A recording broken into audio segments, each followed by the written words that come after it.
Hello bachcho, I hope you are doing well. So now let's look into this question. So the question says, what are respiratory substrates?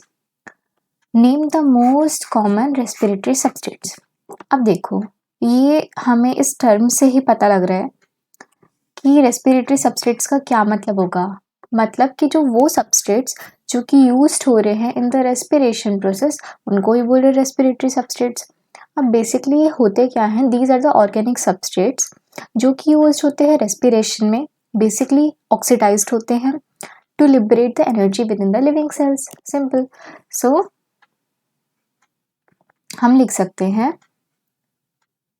These are the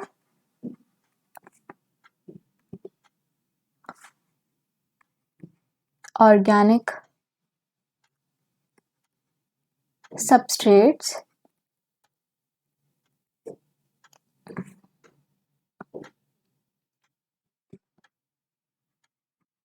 that are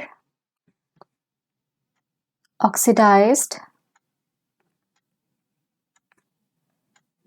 in the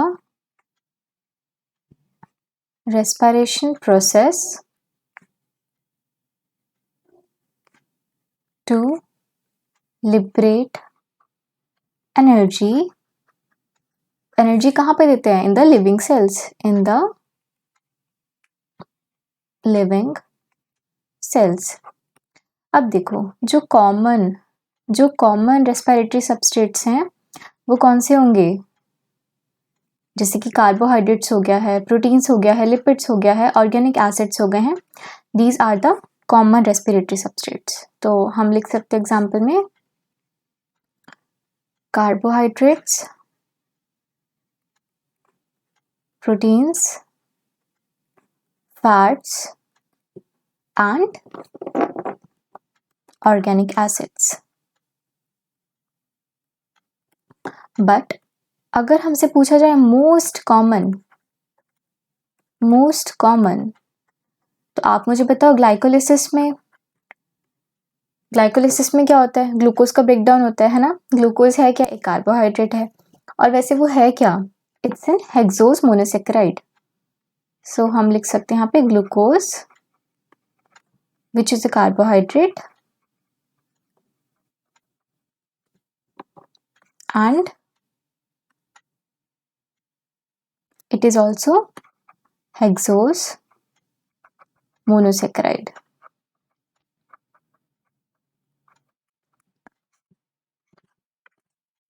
तो देखो, इस question में हमने देखा respiratory substrates क्या होते हैं।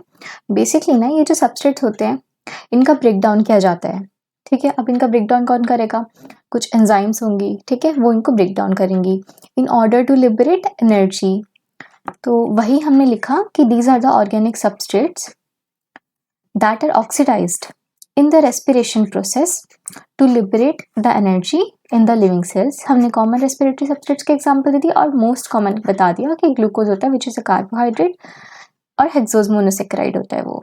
सो I hope you understood it well and all the best.